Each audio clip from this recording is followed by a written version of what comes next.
عسلامتكم الناس الكل ومرحبا بكم في فيديو يوتيوب جديد.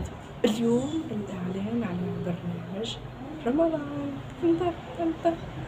البرنامج بإذن الله باش يكون اسمه لأنك الله قلت لي أنه احنا في شهر فضيل، شهر الرحمة، شهر الطاعة، شهر القرآن، خصوصا شهر القرآن. حبيت نعمل على أسماء الله الحسنى، وربي قال في القرآن ولله الأسماء الحسنى فادعوه بها، انك تدعي باسماء رب الحسنى وكذلك انك تفعل اسماء الله الحسنى في حياتك مهم جدا، وهذا خصوصا محتوى البرنامج. فاذا عجبتك الفكره ما تنساش تعطيني لايك وتشترك بالقناه وتشارك ما بين اصحابك واحبابك. ويلا نبداو الحلقه الاولى.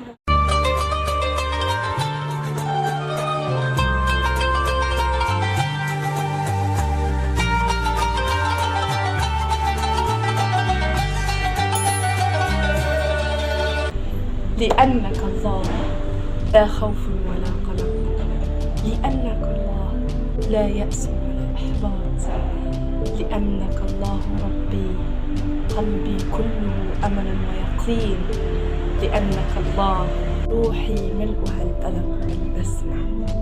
السلام عليكم في أول حلقة من برنامج لأنك الله.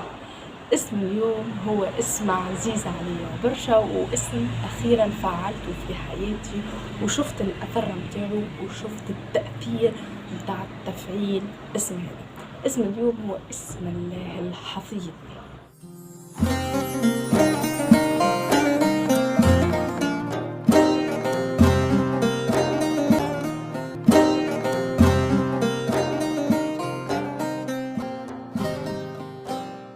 هل تعلم أنه ربي قاعد يحفظ فيك في كل لحظة، بل كل لحظة يحفظك فيها عديد المرات.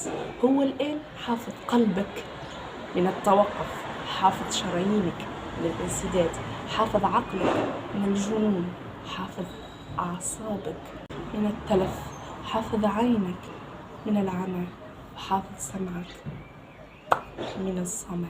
يعني ربي في كل لحظة وفي كل ثانية قاعد يحفظ فينا، فما أكثر حفظ ربي علينا.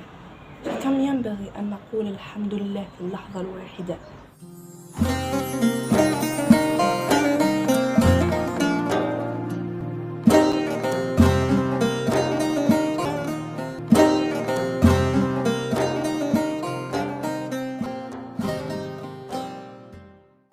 شوفوا الآن الكثير من القصص اللي صارت فيها حفظ ربي، وإذا صدق اللي هو باش يحفظك يحفظك.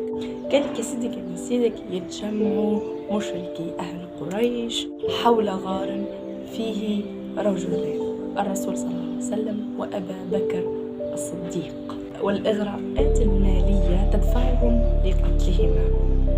يتسلل الخوف لفؤاد أبا بكر الصديق، فينظر إليه صاحبه العظيم الرسول صلى الله عليه وسلم ويقول: ما ظنك باثنين الله ثالثهما. أبا بكر، هل تعتقد أننا اثنان؟ كلا، بل نحن ثلاثة. هنا تتشتت المخاوف، تزول الرعاة، يذوب التوجس، وإذا بالعناية لاحظت قلوبها نم، فالمخاوف كلهن الآن إذا به سبحانه وتعالى يقول: سألقي في قلوب الذين كفروا الرعب. سبحان الله، يعني ربي لهناك الرسول صلى الله عليه وسلم صدق وأمن إنه حفظ ربي وإنه ربي الحفيظ موجود. ربي أنزل الرعب في قلوب الذين كفروا باش الرسول صلى الله عليه وسلم يتحفظ، باش العناية الإلهية تكون معاه. سبحان الله.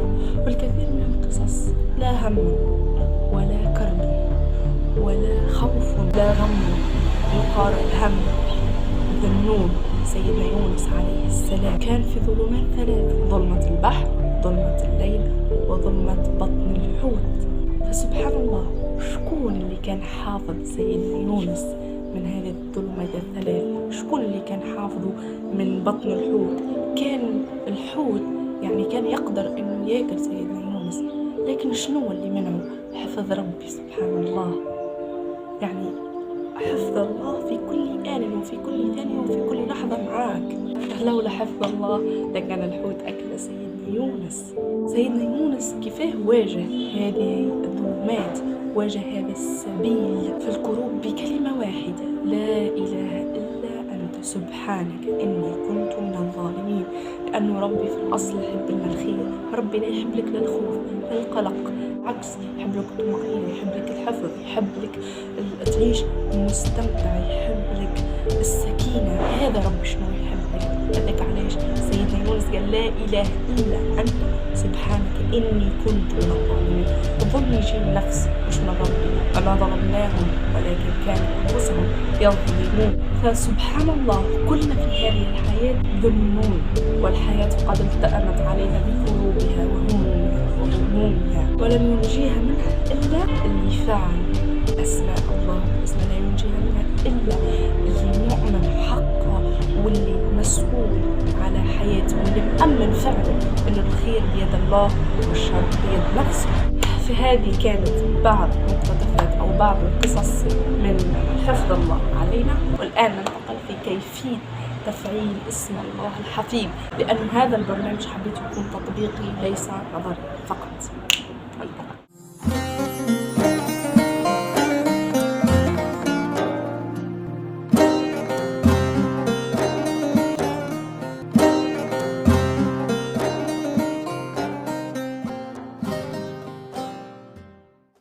إذا خرجت من بيت مشيت على أطفالك قل: أستودعكم الله الذي لا تضيع ودائعه، وبإذن الله ستعود وأطفالك في أحسن حال.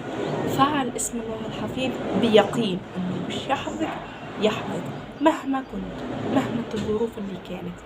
بسم الله الحفيظ فعلا ربي مش يحفظني من كل سوء ومن كل شر، لأنه طاقة الله وطاقة حفظ الله أقوى بكثير من طاقة الشياطين، من طاقة العباد، أقوى بكثير. فعلها بيقين وسترى أثرها وسترى تأثيرها وحق تفعيلها في حياتك. إذا ألجأتك الظروف أن تترك شيء ثمين في مكان عام أو في مكان غير آمن، فانزح بقلبك وقل إليه: اللهم بحق اسمك الحفيظ احفظني، وبإذن الله ستكلأ لا أن تعود، لأنه الحفيظ يريد أن يحفظك في هذه الحياة. فقط ثق وتيقن أنه الحفيظ، ثق وتيقن أن طاقة حفظه معك في كل لحظة وفي كل آن وفي كل ثانية من وقتك. الله فقط يريد منك اليقين والثقة به. هكذا تكون كملت حلقتنا لليوم. يا رب تكون عجبتكم واستمتعتوا واستفدتوا. إلى أن نلتقي بإذن الله في حلقة جديدة واسم جديد. حلقة وما تنسوش إذا نال أعجبكم هذا الفيديو تعطيوني لايك وتشتركوا في القناة إذا كنتم جديد، شاركوا بين أصحابكم واستفادوا. إلى اللقاء.